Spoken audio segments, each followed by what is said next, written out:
ভাগীরথীর উৎস সন্ধানে।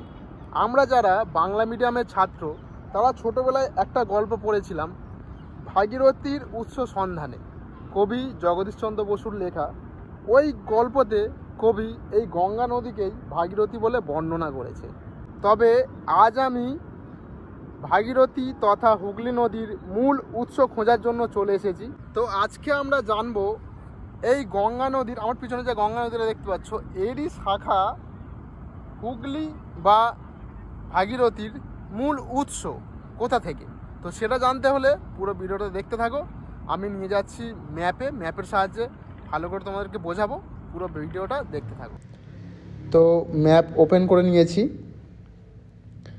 দেখতে পাচ্ছ। আর এই যে নদীটা দেখতে পাচ্ছ এটাই গঙ্গা নদী। আর গঙ্গা নদীর পাশ থেকে যে ক্যানেলটা চলে গেছে এটাই ফিডার ক্যানেল। এটাই আগে গিয়ে ভাগীরথী তথা হুগলি নদীতে পরিণত হয়েছে। দেখতে পাচ্ছ কিছু দূর বয়ে যাওয়ার পরে এটা জঙ্গিপুর পড়েছে ও জঙ্গিপুর থেকে প্রবাহ হয়ে বেলডাঙ্গা ও বেলডাঙ্গা থেকে প্রবাহ হয়ে গিয়ে পড়েছে এটা নবদ্বীপ। নবদ্বীপ থেকে প্রবাহ হয়ে গিয়ে হাওড়া ও কলকাতা। কলকাতা থেকে প্রবাহ হয়ে এটা গেছে বুরুল ও বুরুলের থেকে প্রবাহ হয়ে গেছে তিন নদীর মুখ। এই জায়গাটার নাম বলা হয় গেঁওখালি। গেঁওখালি থেকে আগে গিয়ে মিলিত হয়েছে বঙ্গোপসাগরে। দেখতে পাচ্ছ বঙ্গোপসাগরে মিলিত হয়েছে।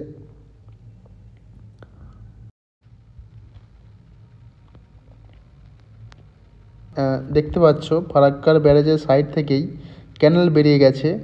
এই ক্যানেলটাই অ্যাকচুয়ালি হুগলি বা ভাগীরথী নদী দুটোর সঙ্গে মিলিত হয়েছে। নবদ্বীপের পর থেকে নাম হয়েছে হুগলি ও নবদ্বীপের আগে এর নাম ভাগীরথী নামে পরিচিত। সো আমি এখন দাঁড়িয়ে আছি গঙ্গা নদীর পাড়ে। আমার পিছনে যে নদীটা দেখতে পাচ্ছ এটাই গঙ্গা নদী। আর এর উপর থেকে যে ব্রিজটা চলে গেছে এটা ফারাক্কা ব্যারেজ। এই ব্যারেজই আমাদের গঙ্গা নদীকে দুভাগে বিভক্ত করেছে।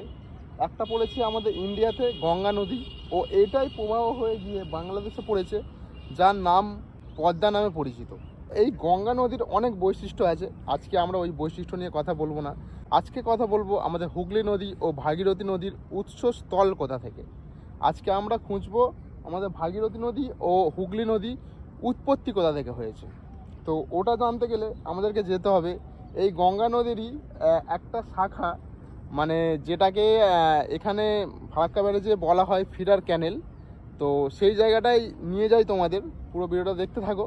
তো পুরো ভিডিওটা দেখলে তোমরা জানতে পারবে আমাদের হুগলি নদী ও ভাগীরথী নদীর উৎসস্থল কোথা থেকে। তো পুরো ভিডিওটায় জুড়ে থাকো, যাওয়া যাক। কি পরিমাণে জল বেরোচ্ছে এখান থেকে দেখো, এটা ফারাক্কা ব্যারেজ ফিডার ক্যানেল। কি পরিমাণে জল, আর এই যে সোজা চলে গেছে এইটা হচ্ছে আমাদের হুগলি বা ভাগীরথী নদী। এবার দেখাই,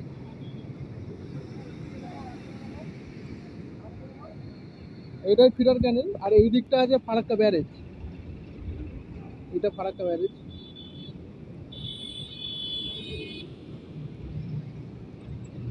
এই নদীটা চলে গেছে ফিডার ক্যানেল।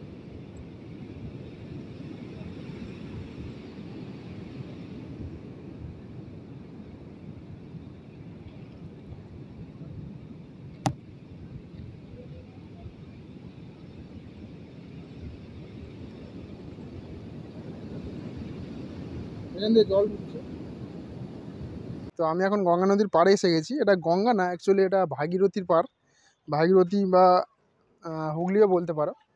তো এখান থেকে তোমাদের দেখাবো এখানে নদীটা কতটা চওড়া আর কতটা গভীর, দেখলে বুঝতে পারবে। আর এখানে কোন কোন পদ্ধতিতে মাছ ধরা হয় সেটাও দেখাবো, চলো। এই সেই হুগলি নদী, এটাই ফারাক্কা ব্যারেজের ফিডার ক্যানেল থেকে শুরু হয়েছে।